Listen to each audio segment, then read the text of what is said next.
Welcome to China Decode. I'm Alice Han. On today's special edition of China Decode, we are marking the Lunar New Year as China enters the year of the fire horse.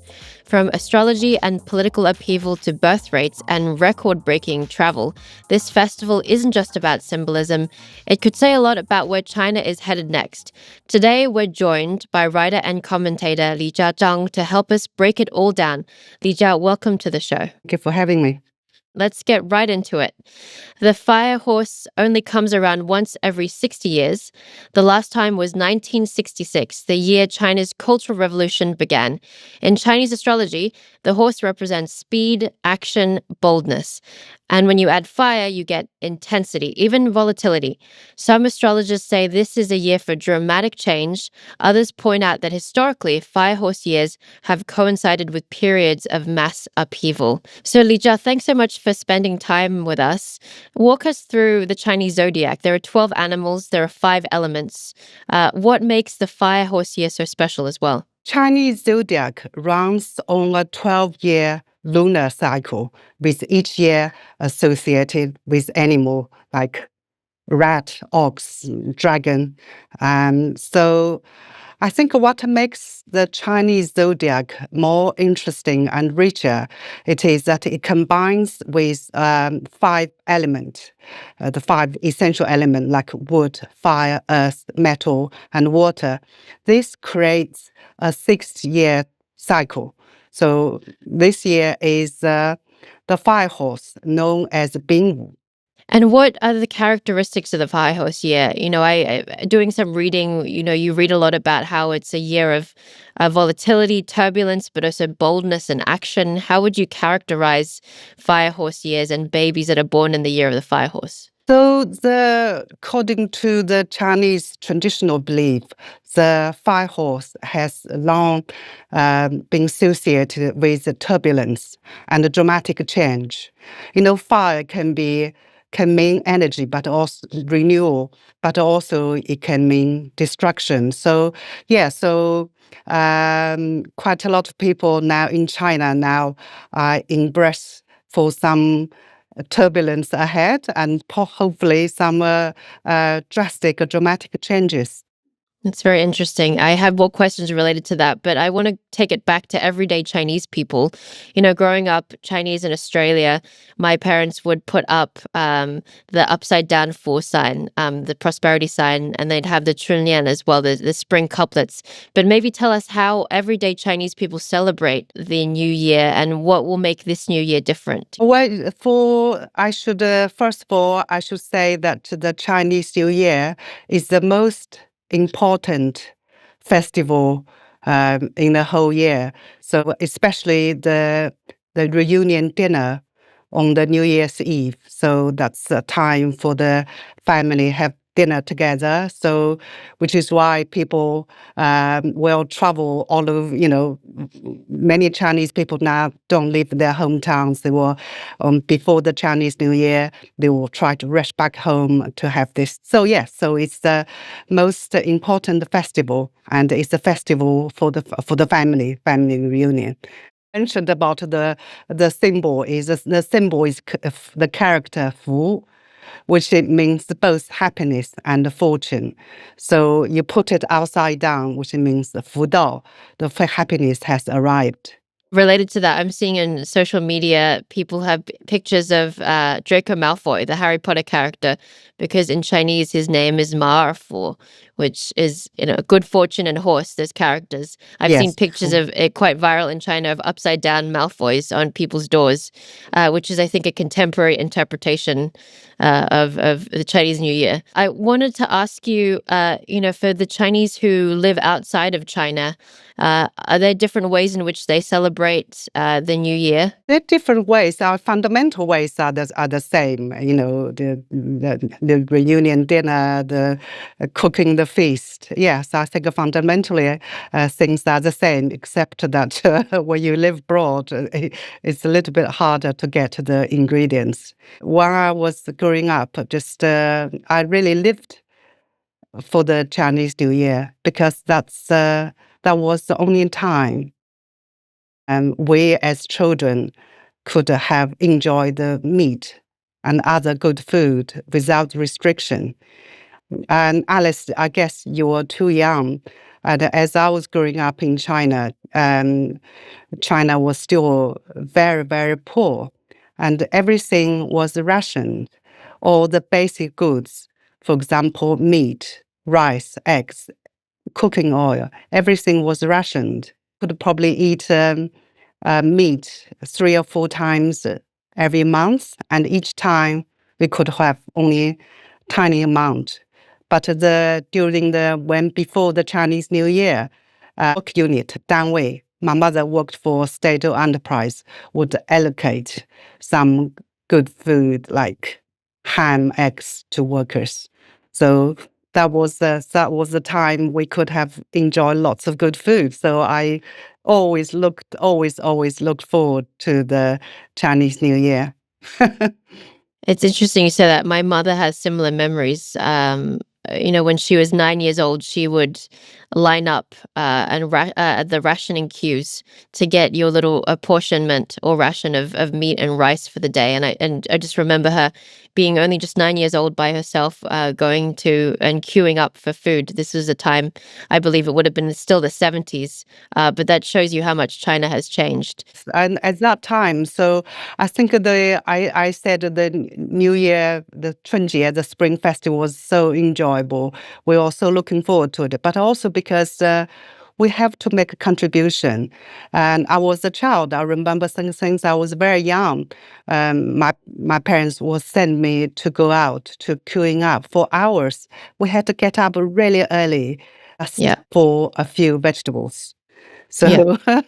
you see how China has changed. Yeah, my mother would guilt trip me anytime I didn't wake up on time. She said as a 9-year-old, she'd have to wake up at 4 a.m. or 5 a.m. and queue for hours to even Yes, get access yes, to food. yes. So Same here. Yeah. yeah, so times have changed. Let's take it a little bit in the direction of superstitions. I think people in the West look at the zodiac and wonder to what extent they're like horoscopes, Yeah. in Western culture. Do everyday people in China believe that this is superstition, or is it part of the cultural tradition? Does it influence the way in which they make financial decisions or getting to marriages or have babies? I think it's an interesting question. The Chinese would say 不可不信,不可全信. You cannot don't believe it. You cannot believe it totally. So yeah, so I think when people making financial decisions, they will probably take into consideration. For example, if I want to have a risky investment, thinking this year 5 horse, maybe a turbulent year, probably I wouldn't do that. Yeah. Some people who are investing will probably listen to that and maybe take that into account. But it's good to know. What about in terms of marriage and having children? Is this a good year to be getting into both endeavors? Probably not the best year.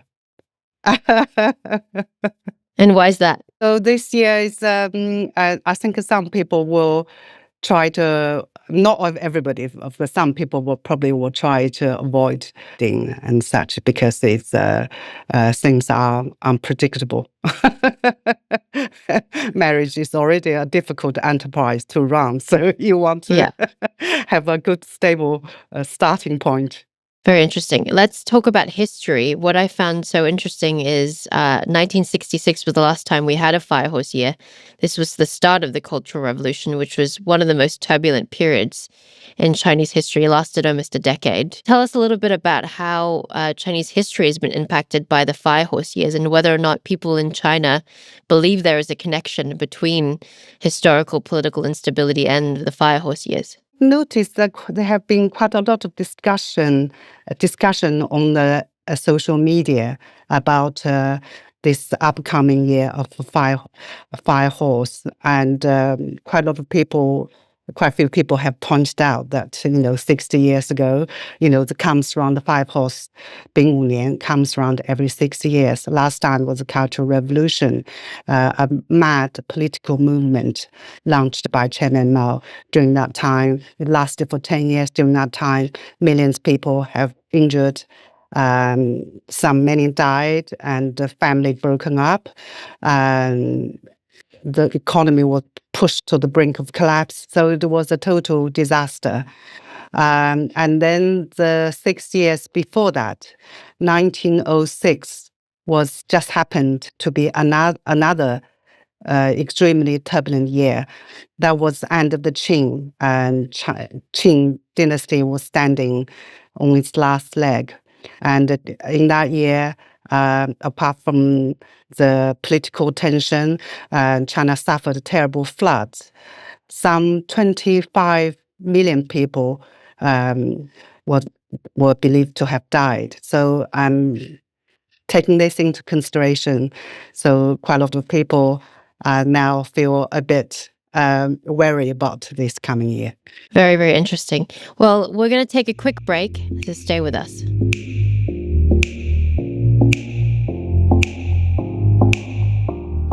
Support for the show comes from Vanta. If you're a business owner, you've probably noticed risk and regulation are increasing, and customers now expect proof of security before they'll even sign on.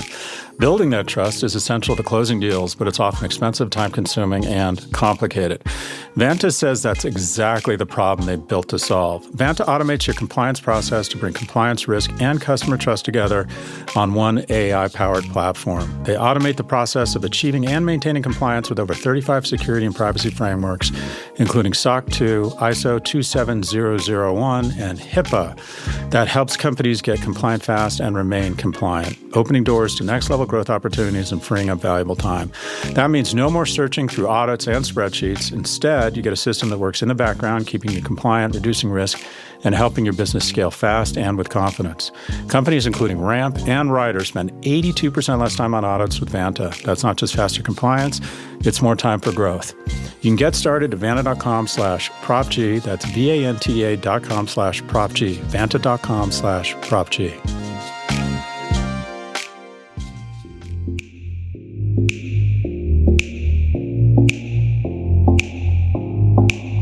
Welcome back. China's birth rate has been in decline for years, despite the end of the one-child policy and government incentives to have more children.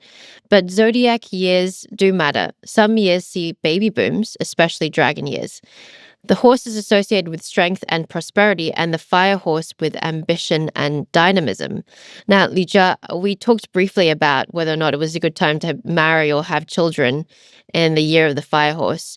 But what's interesting to me is the way in which, and I certainly experienced it growing up, parents engineer the births of their children based around auspicious years. And I know growing up that a dragon is considered to be very lucky and fortunate. I was born in dragon year. I'm a dragon lady, no less. You are a dragon lady. That's Yes. yeah. I'm sure that wasn't a coincidence, and certainly it's part of your success being a dragon lady. But yes, tell us a little bit about why parents in China care so much about auspicious zodiac years and which years are considered auspicious. Oh, just simply because the older generation, they take the traditional belief more seriously, and the younger generation are less so, I guess. And also, I think in China, I mean, the family, is extremely important. And parents they bring up the children. They also feel they are entitled to have a say in their children's life. I mean, the West is much less so. Now I live in London, I certainly wouldn't dare to tell my children to do this or that. Yeah. Like the way my mother was, used to hustle me to, get married and so.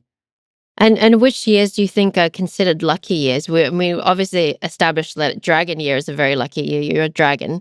Are there other years? I'm a rooster personally. I feel like that's a mixed bag. But are there other years that you are particularly lucky? Actually, yes. I think that all the animal years are mixed bag. For example, the dragon year can be really powerful. This person but also be very strong, powerful, but they also can be destructive. I hope that's not my case. Yes. So I think dragon year probably is the best one. But so I'm consuming a lot of Chinese Chinese zodiac information through social media, I have to admit, through Douyin and Instagram. And what's 红书, interesting to me yeah. is, and 小红书, yeah. And what's interesting to me is that the sort of conflicting narratives about whether or not fire horse years are good for women. So some people say that women, daughters who are born in the fire horse year, are considered too strong and unlucky in marriage.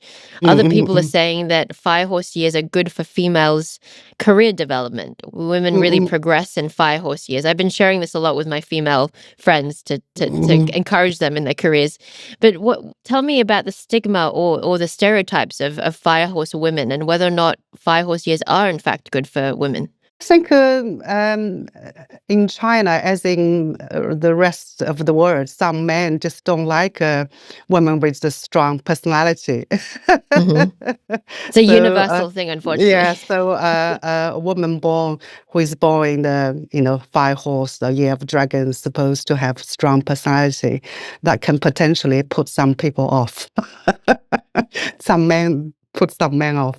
So, one other thing related to the government's incentives to try to have, women to have more children. We've talked about this previously.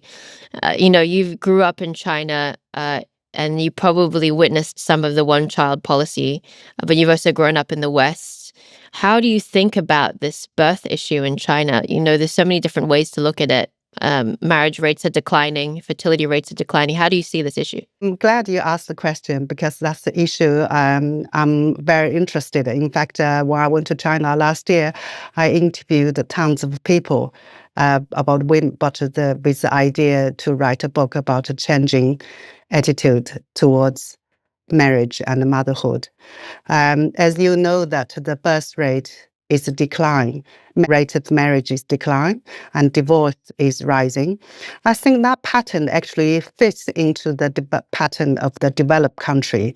Generally speaking, when a society develops, when women get a good education, good jobs, the fertility rate goes down because the women want to live their lives. They want to live life on their own terms.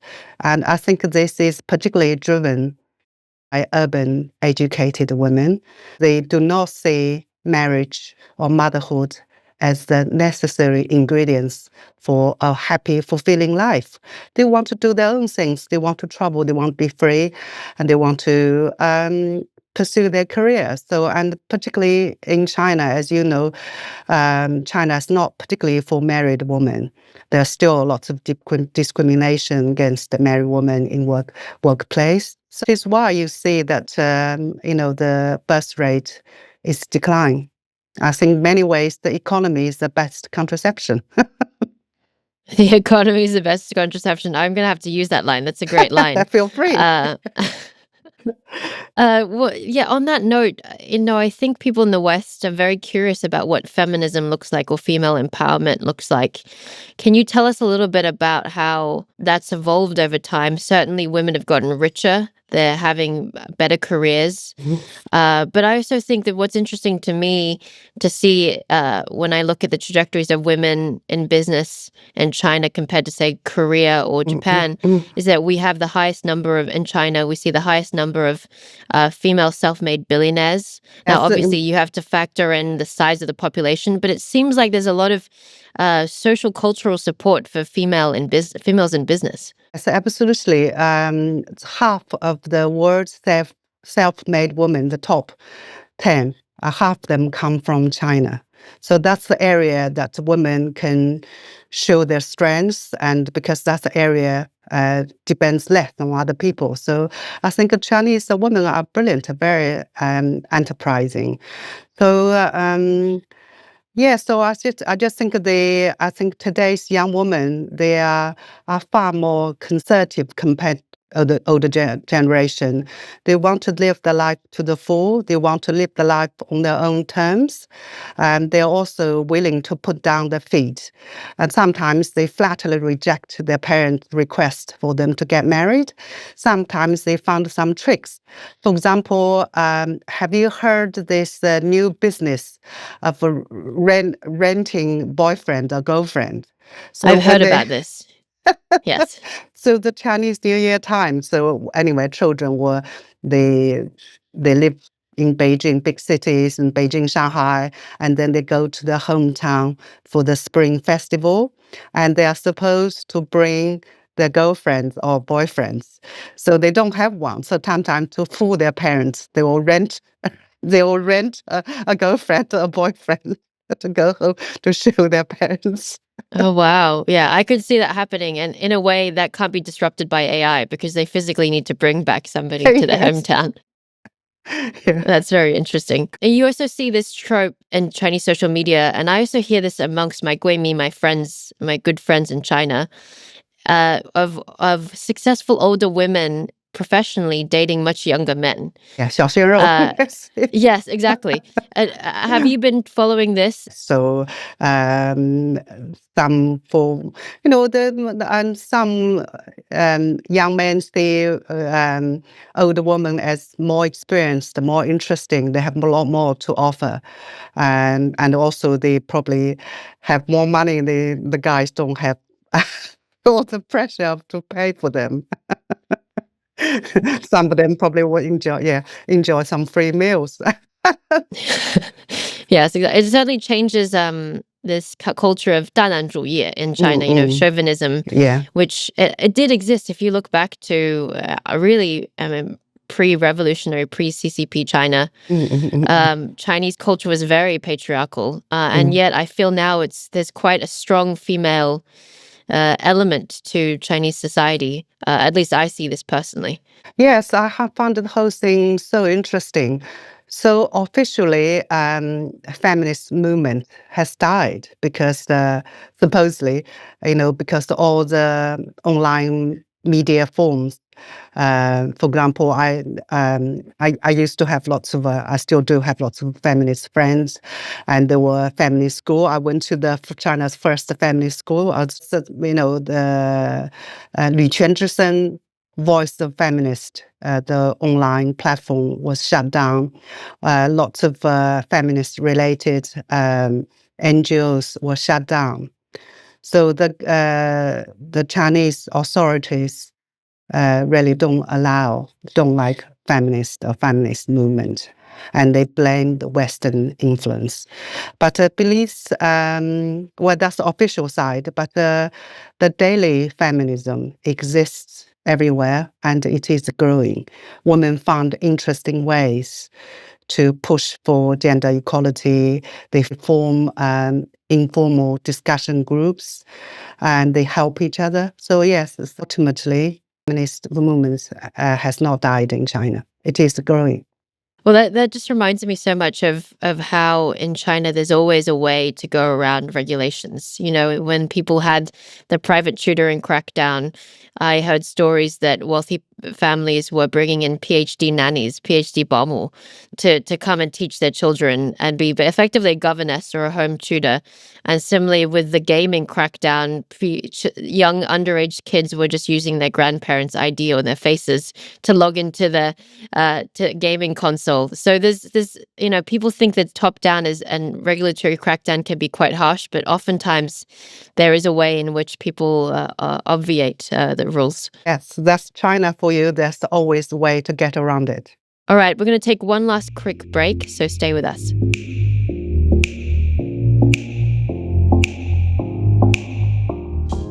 Support for today's episode comes from Square. Listen, one of the most important things about having a business is making money. You're not going to keep the lights on with simple thank you notes. So you want to make it easier for customers to pay you, and Square agrees. From AI that answers your toughest business questions to tech that simplifies food orders, Square is built to help any business. The Square dashboard will get you instant answers as charts or tables so you can download and even save so they stay up to date.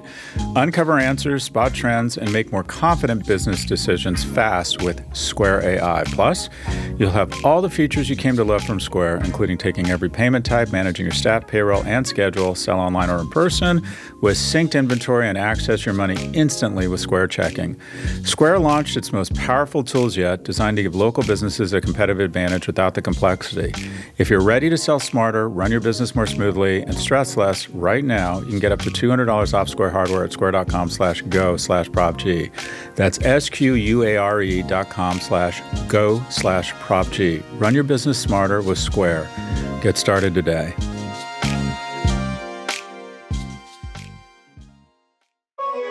Support for the show comes from Samsara. For those companies that rely on drivers, normal operations mean relying on the rules of the road. But road accidents happen, and it's tough to prove what actually happened without footage. So, your insurance rates end up spiking. That's where Samsara comes in. It brings AI dashcams, vehicle tracking, and asset visibility together in one simple platform. Samsara can help you protect your drivers, cut costs, and operate smarter. Their AI dashcams capture real-time video that proves when your drivers aren't at fault, protecting them from false claims. Here's a case study they gave us. After using Samsara, the city and county of Denver saw a 50% reduction in false claims against them and a 94% reduction in safety events overall. Samsara's data shows companies have reduced fuel costs and improved driver retention thanks to better visibility and coaching. Don't wait for the next accident to take action. Go to samsara.com/propg to request a free demo and see how Samsara brings visibility and safety to your operations. That's samsara.com/propg. Samsara. Operate smarter. Support for the show comes from Shopify. Starting a new business, it can be a lonely endeavor, especially in the beginning. But in those early days, it's more important than ever to make sure you have the right tools in hand. And if your business includes e-commerce, a great next step is to try Shopify. Shopify is the commerce platform that millions of businesses around the world rely on to sell their products online. You can get started with your own design studio with hundreds of ready-to-use templates. Shopify helps you build a beautiful online store that matches your brand style. If you're asking yourself, what if people haven't heard about my brand? Shopify helps you find your customers with easy-to-run email and social media campaigns. Best yet, Shopify is your commerce expert with world-class expertise in everything from managing inventory to international shipping to processing returns and beyond. It's time to turn those what-ifs into with Shopify today. You can sign up for your $1 per month trial and start selling today at shopify.com/propg. Go to shopify.com/propg. That's shopify.com/propg.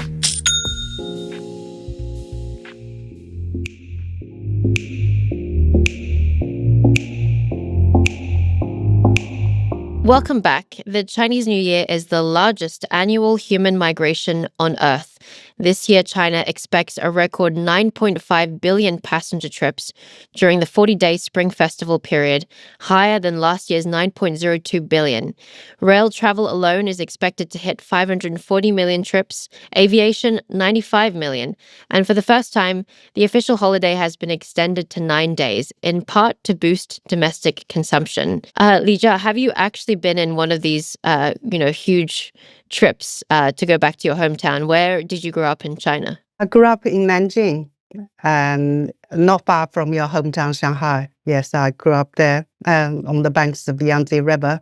So did you have to commute at all to go back, or did you live where your parents lived to go back to New Year's festival? Later, I lived in Beijing, and I did once, yes, a couple of times I joined the Chunyun. It was, it was regarded as the largest annual human migration, as millions of people who lived away from the hometown rushed back to spend the Chinese New Year with their family. Yeah, it was just packed. And I had friends who helped me to buy tickets. Otherwise, they're very, very difficult to secure a seat. Yeah, and the people even they ride the motorbikes for 10 hours or something. Just to get home? Yes, get home, yes. That still happens, yeah. But also people now team up. There are different apps they can team up. Yeah. You can, I need to go home from Beijing to Nanjing, for example. Anybody wants to join me. So they will take turns to drive.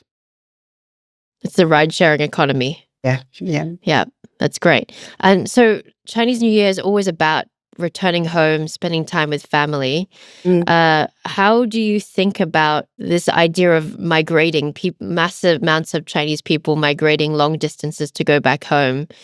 What does that say about the way in which China has urbanized and changed? Because historically, you would live closer to home.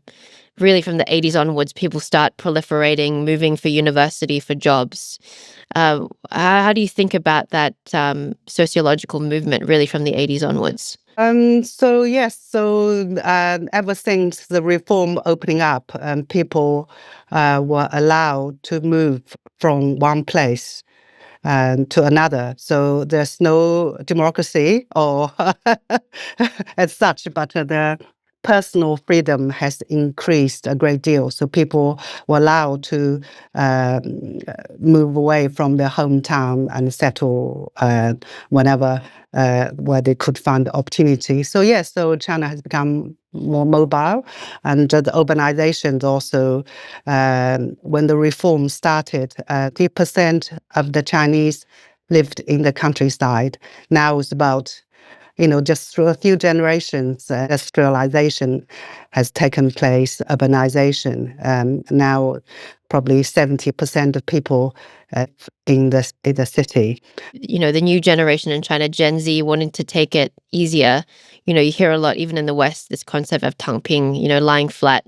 And some people are deciding they want to move back to, the tier 3 cities or the lower tier cities where their parents or grandparents are from, and live an easier life where rent and house prices are a little bit lower, and they can do local jobs as opposed to really struggling and working hard in the tier 1 cities. Is that something that you've noticed in your travels back and forth to China? Of course, it's difficult not to notice that in the Tang Ping, a character played by the famous actor Ge Yu, he just lies flat there. So that's the reason for that is that social mobility has stagnated. When the reform opening up happened, suddenly, there's huge amount of opportunity. If you work hard, if you're willing to try, start a new business, more likely you'll be successful. But today, if you even go to university, it's not guaranteed you may find a job. The youth unemployment is very, very high. So the social mobility has narrowed great deal and it almost stagnated. So no matter how hard you try, you're probably not going to go far. So that's why some people just decided they had enough. They just thumping, just lying flat, just decide not to try hard. And some of them move back home, or some just move back to the hometown. Some of them move back with their parents. Even there are some extreme cases that have you heard of this term called 老鼠族, rat and rights? People live like a rat. They don't stay up late and playing computer game or playing on their phone, and they sleep during the day. They rent a tiny place. One woman even kind of documented her life as a rat. So they're living sort of nocturnal lives and in small confined spaces. Yes, not they working. Yeah. Sometimes in the basement, just a tiny space. Yeah, so Interesting. life can be really hard for some today's young people. But overall, I would say that life has become a great deal easier. Like for example, I remember the Chinese New Year fondly, and my grandma chopping making minced pork. But today you can just buy ready-made mince. You can buy ready-made dumpling wraps. But still, you can make. It's easier if you want to make dumpling. But unfortunately, so many families don't bother to make the reunion dinner anymore. They go to restaurant. Like my sister. They are going to restaurant. They go to restaurant. They book a restaurant. They have a 10-course feast or whatever. I that's interesting to me because culturally, at least growing up, it was always something you had at home, the New Year's feast. My mother would always sort of judge, I shouldn't say this, but my mother would always judge non-Chinese people for going out and eating out in restaurants. She didn't consider that to be very familial. So Yes, she always yes. said that it's better to do it at home. Yes, of course. So that's It's interesting. much It's better. changed. The culture's changed. Yeah, it's much better to it's also a family time. You make the effort. Each person, like we kids, we helped. We got up and buy vegetables. My grandmother stayed up a whole night to cook all the dishes, and you sit down and you enjoy together. But that tradition is now dying, it seems, and particularly in big cities, and people cannot be bothered anymore. Just go to And also another factor is that I mentioned I lived while I was a child, lived for the Chinese New Year because it's the only time we could eat. And also we could have a hongbao, the Chinese New Year, lucky money. And also there will be fireworks. Yeah. So tell us a little bit about that because maybe not everyone knows, but there are a lot of traditions related to New Year's. I remember as a kid, it was one of my favorite times of the year because I would get money from all my relatives. I'd get, cash in the little hongbao, the red envelope. And as a kid, that's kind of what you live for, to replenish your piggy bank. What are some of the traditions in Chinese New Year that are very unique to China? So that's the hongbao, the New Year money, New Year lucky money. So often parents will stuff a few coins and put in a red envelope. Because red is a very auspicious color in China. It can supposedly drive away the evil spirit. So the parents will put the New Year lucky money in a red envelope and stuff it under the children's pillow. So hopefully the new year will bring the children good luck. I loved it. I mean, it was not very much. It just one or two coins, but it just made me so happy. We had so little money. It is even